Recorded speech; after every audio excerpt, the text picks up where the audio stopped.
திமுக அரசாங்கம் உடனடியா வந்து களத்துல நிக்கும் அப்படின்னு சொன்னார்.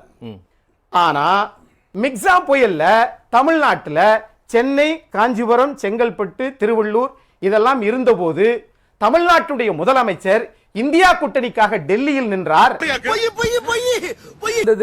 4/5/12 கூட்டம் நடந்தது 19/5/2023.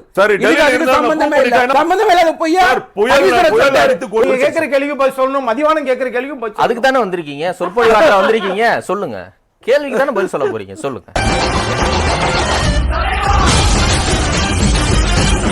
சார். மதிவானம் கேட்கிற கேள்விக்கு நான் வந்திருக்கேனா சார்? இங்க தாராளமா சொல்லலாம், மக்கள் பாப்பாங்க. மதிவாணன் கருத்துல ஆழம் இருக்கா, அக்னீஸ்வரன் கருத்துல ஆழம் இருக்கான்னு பாப்பாங்க. சொல்றேன், மக்களுக்காக சொல்றேன். அப்படின்னா அவர் முதல் தடவை கேட்ட கேள்விக்கு நான் பதில் சொல்றேன். பாடி தொலையும். 2021க்கு முன்னாடி தமிழ்நாட்டுல இன்றைக்கு மாண்புமிகு துணை முதலமைச்சரை மக்கள்கிட்ட சொல்லிட்டா துணை முதலமைச்சர் ஆக்குனீங்க. இந்த மாதிரி எல்லாம் பேச சொல்லி யாரா சொல்லி கொடுக்கறா? என் மூளை என்ன முதுகுலயே வச்சிருக்க? 2016ல எடப்பாடி பழனிசாமி தான் முதலமைச்சர்னு சொல்லி ஓட்டு கேட்டீங்களா?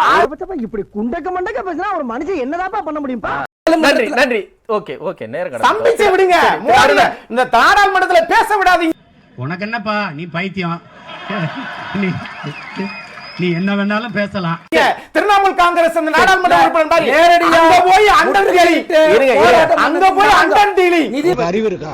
நான் கேக்குறதுக்கு பதில் சொல்லு. இல்ல வந்தது நாங்க. சிங்கப்பூர்ல துணை முதலமைச்சர் நேர பிரதமரை போய் பார்க்கறாரு.